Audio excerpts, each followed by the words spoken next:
Our next stop is Nepal, a mountainous nation surrounded by the Himalayas and the jungles of the Indian plain. It's home to the world's tallest peak, Mount Everest.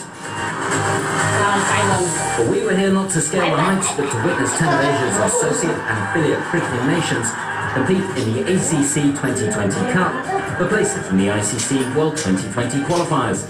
Of the 10 countries participating, 2 were playing solely for the bragging rights of winning the tournament, as they had both already secured spots for the ICC World Twenty20 Qualifiers, Afghanistan as an ODI nation, and the UAE by virtue of being the host country.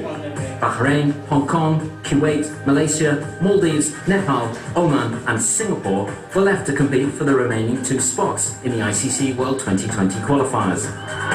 This was the second time Nepal has hosted this ACC 2020 Cup, and the country went all out to welcome the visitors.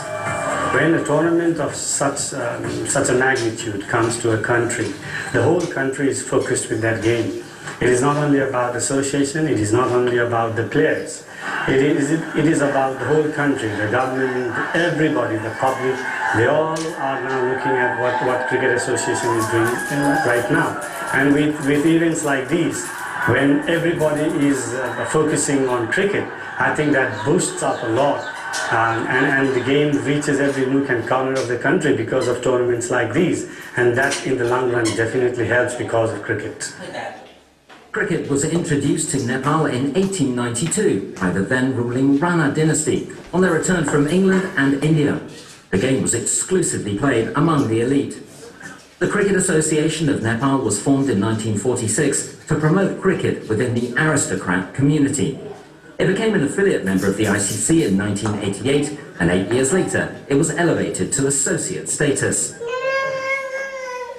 The national side is currently ranked 25th in the world in the one-day rankings and still has an outside chance of qualification for the 50-over ICC Cricket World Cup 2015. However, backed by huge support, Nepal was hoping to win one of the 6 global qualification spots to play in the ICC World Twenty20 next year. That is one very, very big plus point for any developing cricketing nation, that the crowd for 20,000 people coming to watch cricket, and this is what real life, I believe, the development is, which involves the crowd, and you create interest among the youngsters and the other people who take up the sport. Nepal's victory over the United Arab Emirates took them to the final of the tournament for the very first time. There were close to 20,000 fans in attendance to witness their heroes taking on 3-time champions Afghanistan at the Tribhuvan University ground. If you want to win a tournament, I don't think there's a better chance for us, at home in front of a huge crowd. To do it in front of them, I think it'll be a privilege for us as well.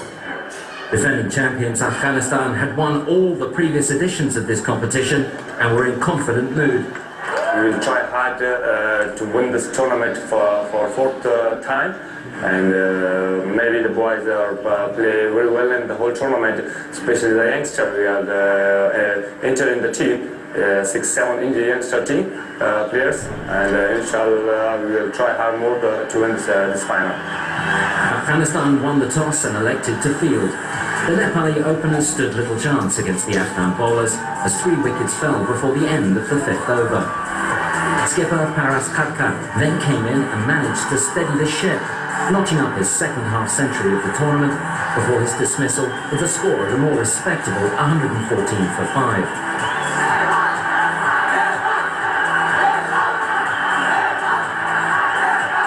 The hosts ended their innings 6 wickets down, setting their opponents 136 for victory. With 2 young cheerleaders looking on, bearing the country's flag, Afghanistan's openers Gulbadi Naib and Karim Sadiq got off to a steady start. Even as several of his partners fell at the hands of the Nepali bowlers, Gulbadi Naib held on. His man-of-the-match performance saw him put up an unbeaten 54-run partnership with skipper Mohammad Nabi. Once again, it was the experience of the champions that won through.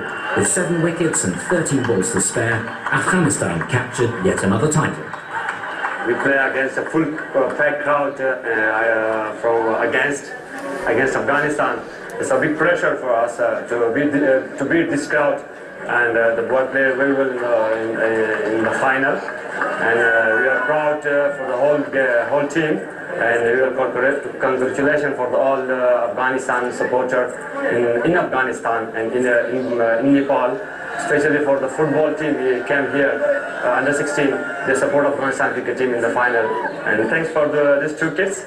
They support whole tournament in the two grounds here and also the University Engineering ground, and also I'm very thankful for them, and I'm very happy.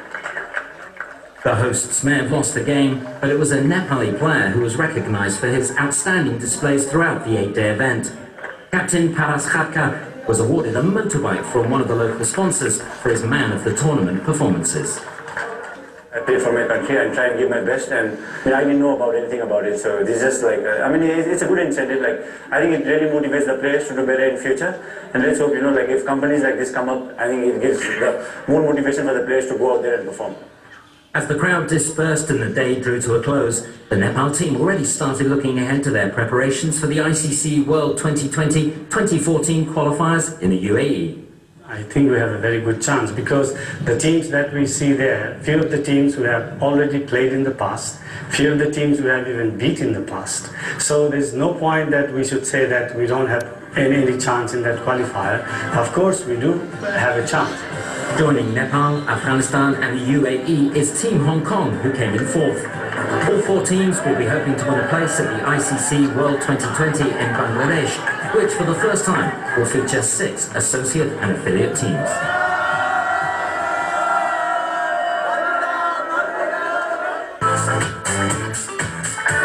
Time for the Reliance ICC